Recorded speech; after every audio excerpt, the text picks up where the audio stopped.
Hello students, next topic is that losses in steam turbine. It means the energy losses in steam turbine. So in actual practice, the work done by the turbine is always less than the isentropic heat drops of the steam use. So there are the several factors which reduce the output of the turbine, and that's known as internal losses. So in addition to these mechanical losses and leakage of the steam to the end of the glands, further reduce the useful work done on the turbine coupling point of view. So basic the internal losses in a steam turbine maybe as I listed that regulating valve losses, nozzle or fixed blade losses, then moving blade losses, then disc friction loss, then partially admission of blade windage loss, then clearance losses. There's also carryover losses there that leaving velocity losses, that means residual velocity losses, moisture losses, and at last the radiation and conduction losses. There are also the external losses in steam turbine, and there are the two types. First one is the mechanical losses, and second one is the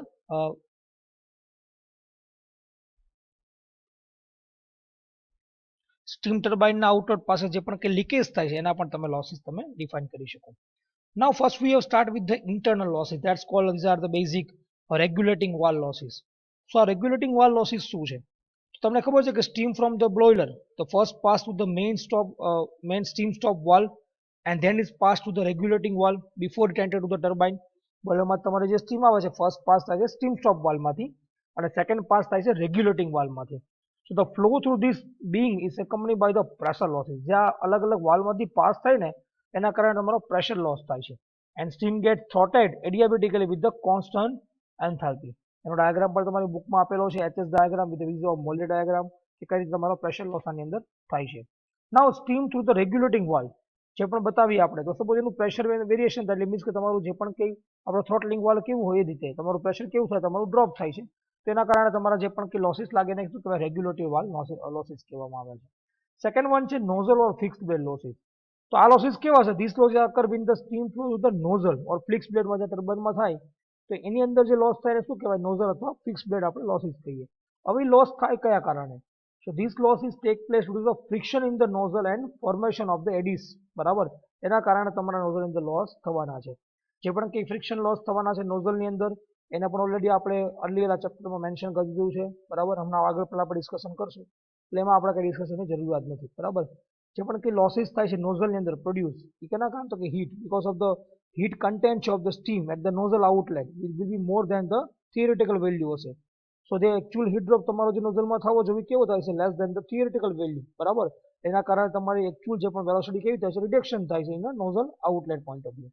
તો તમે એનો જો losses તમે find કરવા જાઓ, નોઝલનો find કરવો હોય તો મેં તમને કીધું હતું કે ઇનલેટ અને આઉટલેટ તમારા વેલોસિટી તમારો ડિફરન્સ લઈ લેવાનો છે.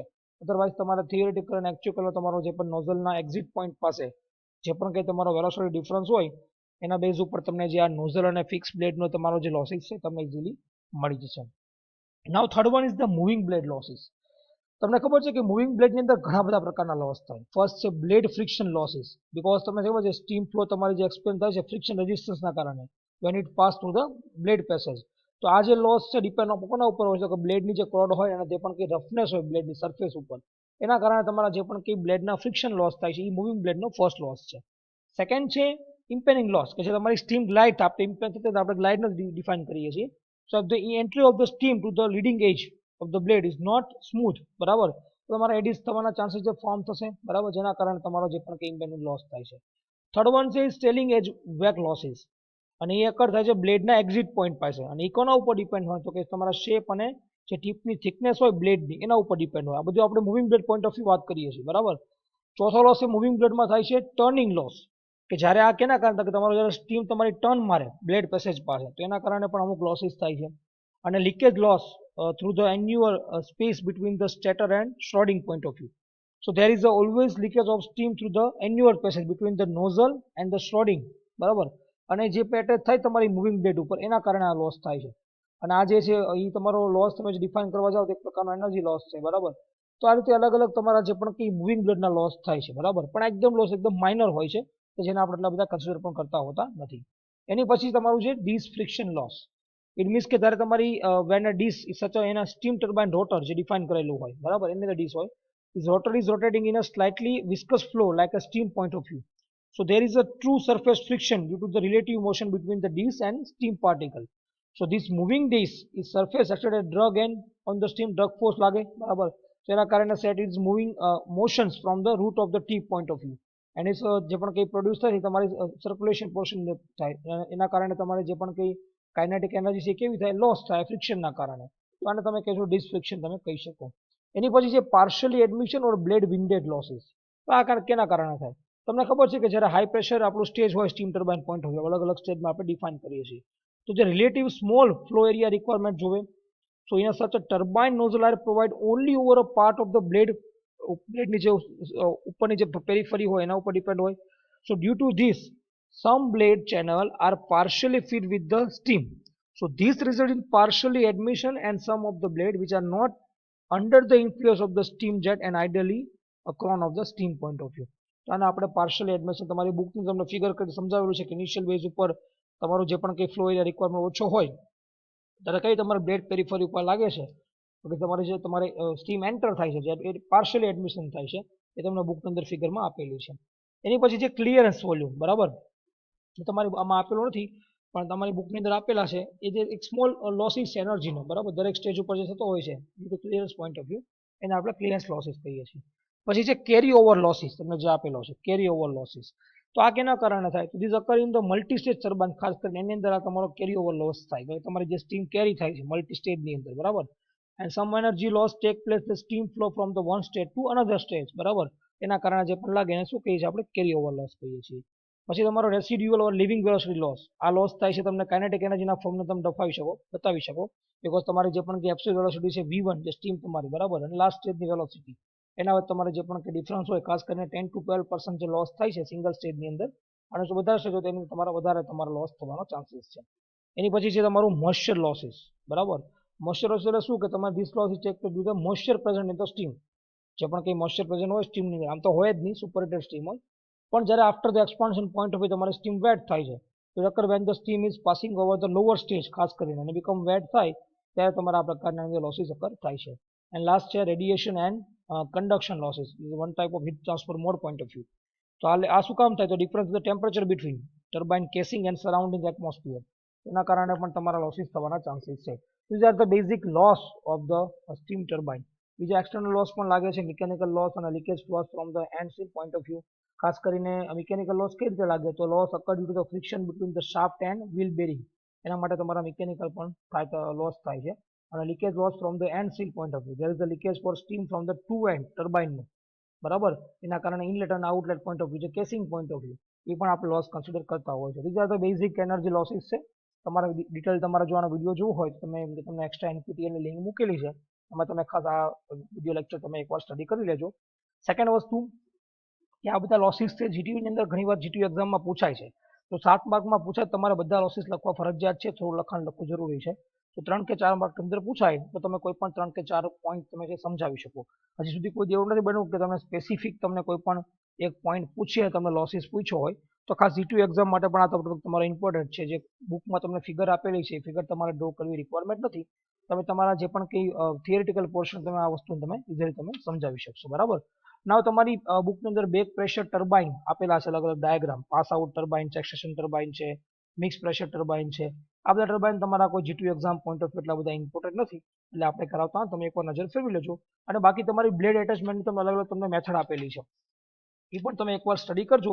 એની ફિગર બહુ તમારી કોમ્પ્લિકેટેડ હોય છે એટલા માટે થોડુંક લખાણ પોઈન્ટ ઓફ તમે યાદ રાખજો. એ પણ જીટીયુ એક્ઝામ અંદર પૂછાઈ શકે કે તમારી જે પણ બ્લેડ છે ટર્બાઇન રોટર ઉપર કઈ રીતે એટેચમેન્ટ કરે એ પ્રેક્ટિકલ સબ્જેક્ટ એટલે પ્રેક્ટિકલ વસ્તુ છે એટલે તમારે ખાસ એને થોડુંક એનિમેશન વિડીયો કે તમે જે પણ કંઈ તમારી બુકની અંદર સમજવાનો પ્રયત્ન કરજો. ડાઉટ હોય તો આપણે પ્રેક્ટિકલ સેશન તમને સમજાવશું બરાબર. નાવ નેક્સ્ટ ટોપિક છે રીહીટ ફેક્ટર. ઓલરેડી આપણે લેબમાં કરાવેલો છે તમને ફરીવાર કરાવી દો. તમને ખબર છે કે તમારું જે પણ કંઈ સ્ટીમ જે એક્સપાન્ડ થાય છે એ મલ્ટી સ્ટેજની અંદર તમારા સ્ટીમ ટર્બાઇનમાં તમારી સ્ટીમ છે એક્સપાન્ડ થાય છે બરાબર. મલ્ટી સ્ટેજમાં થાય શું થાય સપોઝ તમારી 1 થી તમારા 6 સુધી તમારી સ્ટીમ એક્સપાન્ડ થાય છે તમારા કેટલા તો કે 1 2 3 સ્ટેજની અંદર એક્સપાન્ડ અલગ અલગ 3 તમને પ્રેશર આપેલા છે બરાબર. પણ જ્યારે 1 થી 2 ની અંદર એક્સપાન્ડ થાય તો ખરેખર એકચ્યુઅલ તમારો છે આઇસેન્ટ્રોપિક હીટ ડ્રોપ કેટલો થઈ જાય છે એકચ્યુઅલ અંદર 1 2 ડેશ એટલો થઈ જાય છે બરાબર. ખરેખર બીજા સ્ટેજમાં થવી જોઈએ 2 ડેશ થી 3 ની અંદર પણ એકચ્યુઅલમાં થાય છે કેટલી તો કે તમારે 2 ડેશ થી 3 ડેશ થાય છે બરાબર. એની પછીના સ્ટેજમાં 3' થી 4 સુધી એક્સપાન્ડ થવી જોઈએ આઇસેન્ટ્રોપિક, પણ એકચ્યુઅલમાં ડ્યુ ટુ ફ્રિક્શન થાય છે 3' થી 4'. એની પછી 4' થી 5 માં થવી જોઈએ, પણ એકચ્યુઅલમાં થાય છે 4' થી 5' ની અંદર. તો તમે જુઓ અલગ અલગ તમારા ડ્યુ ટુ ફ્રિક્શન તમારી જે પણ કે અલગ અલગ સ્ટેજ તમારી જે સ્ટીમ એક્સપાન્ડ થાય છે એ એકચ્યુઅલ હીટ ડ્રોપ એનો કંઈક અલગ છે અને આઇસેન્ટ્રોપિક હીટ ડ્રોપ તમારો કંઈક અલગ છે, બરાબર. ઓકે, નાવ આ એક 1, 2', 3', 4' અને 5' એ શું બતાવે છે? તો આ તમારી સ્ટીમ ઇનલેટ કન્ડિશન બતાવે. આ ફર્સ્ટ સ્ટેજની તમારી આઉટલેટ કન્ડિશન બતાવે. આ તમારી સેકન્ડ સ્ટેજની ઇનલેટ કન્ડિશન, આ સેકન્ડ સ્ટેજની આઉટલેટ કન્ડિશન, આ થર્ડની ઇનલેટ, થર્ડની આઉટલેટ, થર્ડની ફોર્થની ઇનલેટ અને તમારી ફોર્થની તમારું ઇનલેટ અને તમારી આ થર્ડની આઉટલેટ કન્ડિશન બતાવે. ઇટ મીન્સ કે તમે જુઓ આ કન્ડિશન બતાવે છે સ્ટીમ તમારી. તો આ જે લાઈન છે ને આપણે શું કહીએ છીએ? કન્ડિશન લાઈન કહીએ છીએ, કે તમે અલગ અલગ તમારી જે પણ કે સ્ટીમની કન્ડિશન બતાવે છે, બરાબર. ઓકે, નાવ રીહીટ ફેક્ટર શું છે? So it is the defined as the ratio of cumulative heat drops. હવે cumulative heat drops એટલે તમારો શું થાય? તો મેં તમને કીધું આ રીતે 1 થી 2, 2' થી 3, 3' થી 4, 4' થી 5. એટલે જે એન્થાલ્પી ડિફરન્સ થઈ જાય 1, 2', ડેલ્ટા H 1, 2', તમારું જે પણ કે 3, then 3', 4, ડેલ્ટા H. આ બધા તમારી H ની તમારી રેફરન્સમાં જે એન્થાલ્પી ડ્રોપ્સ થાય છે, બરાબર. That's called cumulative heat drops. To the adiabatic heat drop એટલે તમારો જે આઇસેન્ટ્રોપિક હીટ ડ્રોપ થાય છે, બરાબર. આઇસેન્ટ્રોપિક હીટ ડ્રોપ ફિગરમાં શું થાય તમારો? તો કે 1 થી તમારો 5, 6 સુધી, બરાબર, અથવા 1 થી 2 ની સુધી આપણે એક નું ડિફાઇન કરીએ, એક સ્ટેજનું, બરાબર. તો એને તમે કહીએ તમારો આઇસેન્ટ્રોપિક હીટ ડ્રોપ્સ. તો તમારો cumulative heat drops upon adiabatic heat drop, that's called the reheat factor, બરાબર. અને રીહીટ ફેક્ટરની વેલ્યુ ઓલવેઝ 1 કરતા કેવી હશે? વધારે હશે. ઓવરઓલ એફિશિયન્સી કેમ ડિફાઇન થાય? ટોટલ યુઝફુલ હીટ ડ્રોપ્સ, બરાબર. એ કેટલો થાય? તો કે આટલો આપણો ટોટલ યુઝફુલ હીટ ડ્રોપ્સ છે, બરાબર. Delta H 1, 2', delta H 2', 3', delta H 3', 4', delta H 4', 5'. That's cold તમારો એકચ્યુઅલ હીટ ડ્રોપ્સ. અને ટોટલ હીટ સપ્લાય તમે કેટલી કરો છો A થી D ની અંદર, ધેટ્સ કોલ્ડ તમે ઓવરઓલ એફિશિયન્સી ફાઇન્ડ આઉટ કરી શકો. ઓલરેડી પ્રેક્ટિકલ સેશનમાં ન્યુમેરિકલ પણ આપણે સોલ્વ કરાવેલા છે અને થિયરી પણ સોલ્વ કરાવેલી છે, પણ તમારા એક રેકોર્ડ માટે એટલા માટે તમને ફરીવાર મેં અહીંયા સમજાવેલું છે. અહીંયા તમારું જે પણ કે સ્ટીમ ટર્બાઇનનું તમારું જે ચેપ્ટર છે અહીંયા કમ્પ્લીટ થાય છે. આની અંદર તમે જો મેઇન પોઈન્ટ ઓવરઓલ જોવા જાઓ તો તમને ખબર છે કે ઇમ્પલ્સ રિએક્શનની થિયરી, એના વેલોસિટી ડાયાગ્રામ વાળા numerical, then losses in turbine point of view, અને તમને જે આજે મેં તમને અલગ અલગ પોઈન્ટ તમને સમજાવેલા છે તમારા ગવર્નિંગ મેથડ, આટલા પોઈન્ટ તમારા ઇમ્પોર્ટન્ટ છે, તમારા જીટી એક્ઝામમાં પૂછાઈ શકે.